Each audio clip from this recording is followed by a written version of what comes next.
Program Studi Pendidikan Islam Anak Usia Dini, Fakultas Tarbiyah dan Keguruan, Universitas Islam Negeri Sultan Taha Saifuddin Jambi.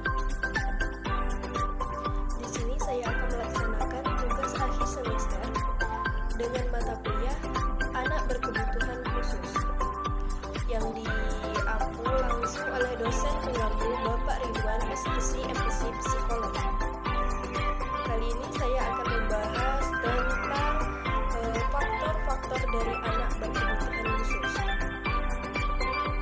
Baiklah, sebelum kita memasuki pembahasan yaitu tentang faktor-faktor dari anak berkebutuhan khusus, terlebih dahulu kita untuk mengetahui apa sih itu pengertian dari anak berkebutuhan khusus itu sendiri. Nah, konsep dari anak berkebutuhan khusus itu memiliki arti yang khusus yang lebih luas dibandingkan dengan pengertian anak luar biasa. Anak berkebutuhan khusus yaitu adalah anak dalam pendidikan yang memerlukan pelayanan yang spesifik, berbeda dengan anak-anak pada umumnya.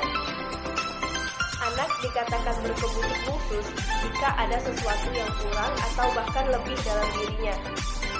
Salah satu ahli mengemukakan yaitu menurut Howard, anak berkebutuhan khusus itu adalah anak dengan karakteristik khusus yang berbeda dengan anak pada umumnya, tanpa selalu menunjukkan pada ketidakmampuan mental, emosi, dan fisik. Nah, berdasarkan pengertian yang sudah saya sebutkan, itu anak yang dapat dikategorikan berkebutuhan khusus dalam aspek fisik itu meliputi kelainan dalam indera penglihatan yang biasa disebut tunanetra, kelainan indera pendengaran yang bisa disebut tunarungu, kelainan kemampuan berbicara yaitu tunawicara, dan kelainan fungsi anggota tubuh itu biasa disebut sebagai tunadaksa. Anak yang memiliki kebutuhan dalam aspek mental itu meliputi anak yang memiliki kemampuan mental lebih atau supernormal yang dikenal sebagai anak berbakat atau anak unggul, dan yang memiliki kemampuan mental yang sangat rendah itu atau disebut dengan abnormal yang dikenal sebagai tunagrahita. Anak yang memiliki kelainan dalam aspek sosial adalah anak yang memiliki kesulitan dalam menyesuaikan perilakunya terhadap lingkungan di sekitarnya. Secara umum, rentangan anak berkebutuhan khusus itu meliputi dua kategori. Yang pertama yaitu ada anak berkebutuhan khusus yang bersifat permanen, yaitu akibat dari kelainan tertentu. Selanjutnya ada anak berkebutuhan khusus yang bersifat kontemporer, yaitu mereka yang mengalami hambatan belajar dan perkembangan yang disebabkan oleh kondisi dan situasi lingkungan di sekitarnya.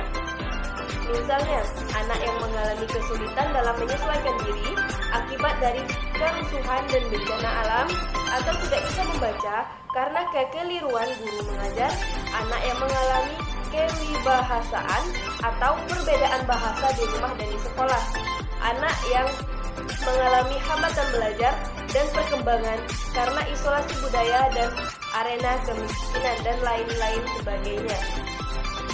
Setiap anak berkebutuhan khusus, baik yang bersifat permanen maupun temporer, itu memiliki perkembangan hambatan belajar dan kebutuhan belajar yang berbeda-beda. Hambatan belajar yang dialami oleh setiap anak disebabkan oleh tiga hal, yaitu yang pertama ada faktor lingkungan, faktor dalam diri anak itu sendiri, serta kombinasi antara faktor lingkungan dan faktor dalam diri anak. Mereka yang digolongkan pada anak yang berkebutuhan khusus dapat dikelompokkan berdasar gangguan atau kelainan aspek. Yang pertama ada fisik atau motorik, misalnya pada cerebral palsy, polio, dan lain-lain. Selanjutnya ada kognitif, yaitu seperti mental retardasi, anak unggul atau berbakat. Yang ketiga yaitu ada bahasa dan bicara. Yang keempat yaitu ada pendengaran. Yang kelima yaitu ada penglihatan. Dan yang keenam itu ada sosial emosional. Nah, selanjutnya kita memasuki pengertian dari apa-apa saja sih faktor dari penyebab anak berkebutuhan khusus itu sendiri. Nah, penyebab anak berkebutuhan khusus itu terjadi dalam beberapa periode kehidupan. Di antaranya yaitu ada sebelum kelahiran.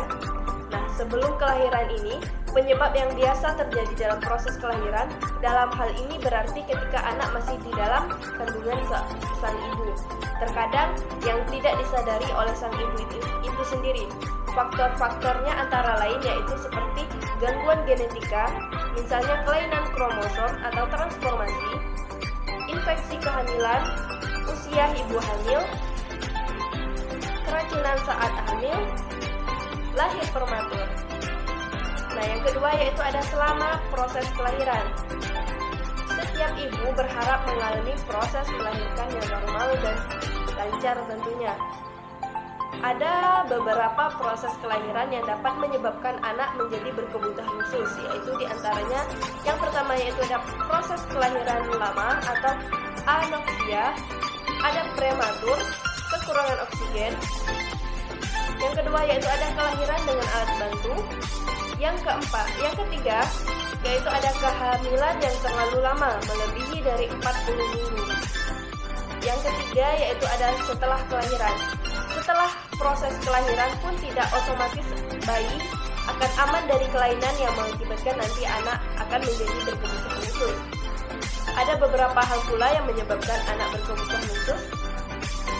Di antara lainnya yaitu adanya penyakit infeksi bakteri atau TBC, virus, kekurangan zat gizi makanan seperti gizi dan nutrisi. Yang ketiga yaitu ada kecelakaan, serta yang keempat yaitu ada keracunan. Faktor-faktor penyebab dari kecacatan pada anak. Kecacatan yang dialami oleh seorang anak dapat disebabkan oleh banyak faktor, diantaranya biasanya karena penyakit, minum obat yang berlebihan saat ibu sedang mengandung, penggunaan alat saat melahirkan, kekurangan gizi saat tumbuh kembang anak, kecelakaan yang membenturkan otak anak, lingkungan yang kurang mendukung tumbuh kembang anak, dan lain sebagainya. Nah, dari beberapa penjelasan ini di atas dapat kita rangkum menjadi bahwa anak berkebutuhan khusus itu atau yang biasa disingkat dengan ABK itu merupakan anak yang dalam pendidikan memerlukan pelayanan yang spesifik, berbeda dengan pada anak umumnya. Anak dikatakan berkebutuhan khusus jika ada sesuatu yang kurang atau bahkan lebih dalam dirinya. Ada banyak jenis anak berkebutuhan khusus, dan untuk kondisinya anak yang berkebutuhan khusus yang permanen, dan ada pula anak berkebutuhan khusus yang kontemporer. Faktor dari penyebab anak berkebutuhan khusus itu bisa terjadi sebelum kelahiran, bisa pula terjadi saat proses melahirkan, dan juga bisa terjadi saat sesudah dilahirkan. Sehingga peran orang tua terutama sang ibu sangatlah penting untuk menjaga anaknya baik saat mengandung, sebelum kelahiran, maupun sesudah kelahiran.